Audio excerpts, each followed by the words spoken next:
साहिबजादा बाबा अजीत सिंह जी की शहादत मानवता की गरिमा, मानवाधिकारों की आज़ादी और धार्मिक आज़ादी की बहाली के लिए सिख गुरुओं द्वारा शुरू की गई शहादतों के सिलसिले में इतिहास के सुनहरे पन्नों में दर्ज है।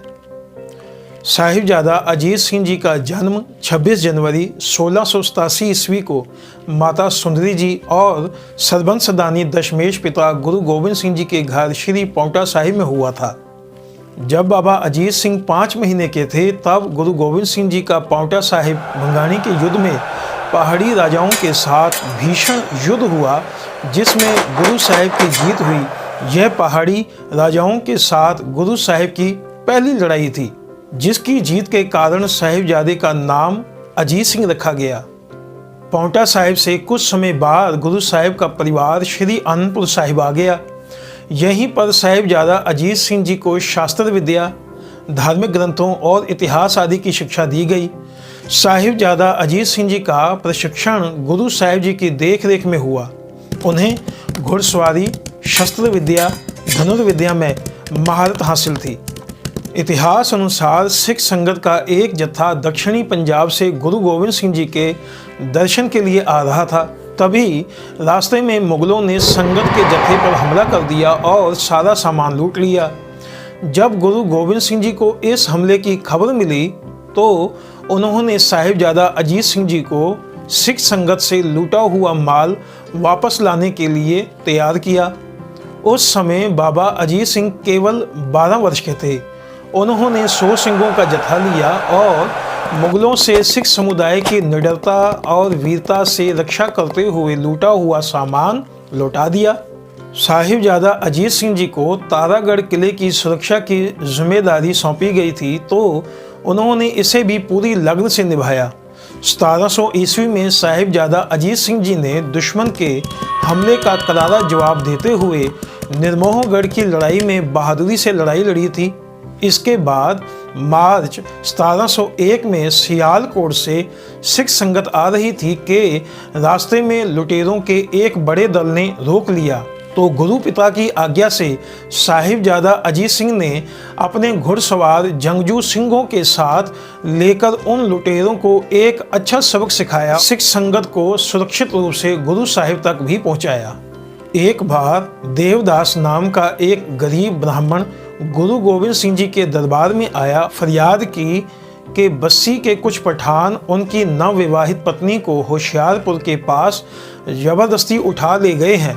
गुरु साहिब ने गरीब ब्राह्मण को आश्वासन दिया कि वह चिंता ना करे, खालसा सेना उसकी पत्नी को वापस बाइज्जत ले आएगी। संकट की इस घड़ी में गुरु साहिब ने यह महत्वपूर्ण जिम्मेदारी बाबा अजीत सिंह जी को सौंपी। गुरु जी की अनुमति से बाबा जी 100 घुड़सवार सिखों को लेकर बस्सी पठानों में पहुंचे। उन्होंने रात के अंधेरे में अपने वीर सिखों के साथ पठानों पर आक्रमण किया। खालसा सेना ने इस जघन्य अपराध के लिए दोषी पठानों को पकड़ लिया और गरीब ब्राह्मण की पत्नी को उनसे मुक्त करा दिया। सुबह होते ही खालसा सेना ने पकड़े गए पठानों को लेकर आनंदपुर साहिब पहुंच गई। उस ब्राह्मण की पत्नी को उसे सौंप दिया गया और पठानों को ऐसा दंड दिया गया कि उन्होंने फिर से ऐसा काम ना करने का वादा किया। 1705 में जब पहाड़ी राजाओं और मुगल दुश्मनों ने श्री आनंदपुर साहिब को घेर लिया तो गुरु साहिब ने ऐसी कठिन स्थिति को देखते हुए एक बार फिर बाबा अजीत सिंह जी को इस स्थिति से बाहर निकलने की जिम्मेदारी सौंपी। आनंदपुर साहिब के किले को 8 महीने तक दुश्मन सेना ने घेर रखा था। मुगल सेना और पहाड़ी राजाओं ने कसम खाई कि अगर गुरु साहिब यह आनंदपुर साहिब के किले को खाली कर दें तो वह कोई नुकसान नहीं करेंगे। अंत में जब गुरु साहिब ने माता गुजरी जी और कुछ सिंहों के अनुरोध पर आनंदपुर का किला खाली कर दिया तो किले से बाहर आते ही मुगल और पहाड़ी सेनाओं ने हमला कर दिया।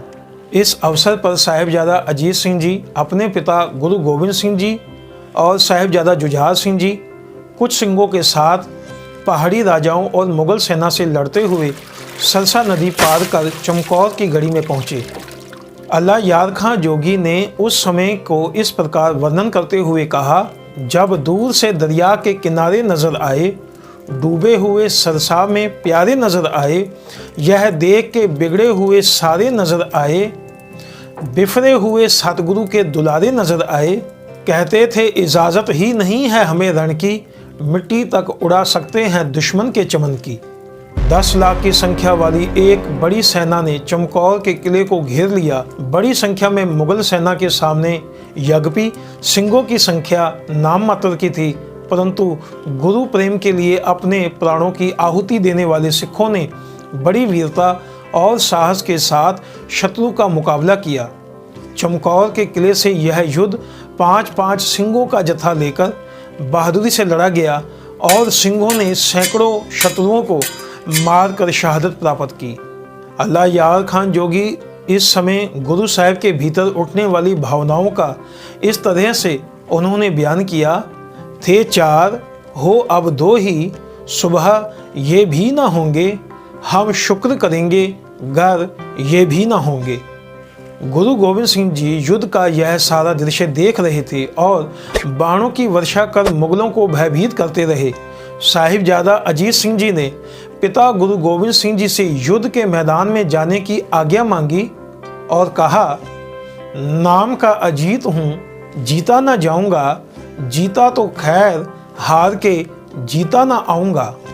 गुरु साहिब की आज्ञा लेकर बाबा अजीत सिंह जी 5 योद्धाओं का जत्था लेकर शत्रुओं को ललकारते हुए चमकौर साहिब के मैदानी युद्ध में शत्रु के पास जा पहुँचे। इस युद्ध में बाबा अजीत सिंह जी बहुत ही बहादुरी से लड़े और अंत में उनके साथ बाकी सिंह बड़ी संख्या में दुश्मनों को मारते हुए शहीद हो गए। गुरु साहिब ने अपने साहिबजादे को शहीद होते देखा, डगमगाए नहीं बल्कि साहिबजादे को आवाज़ देकर कहा, शाबाश पिसर, खूब दलेरी से लड़े हो, हाँ क्यों ना हो, गोविंद के फर्जंद बड़े हो।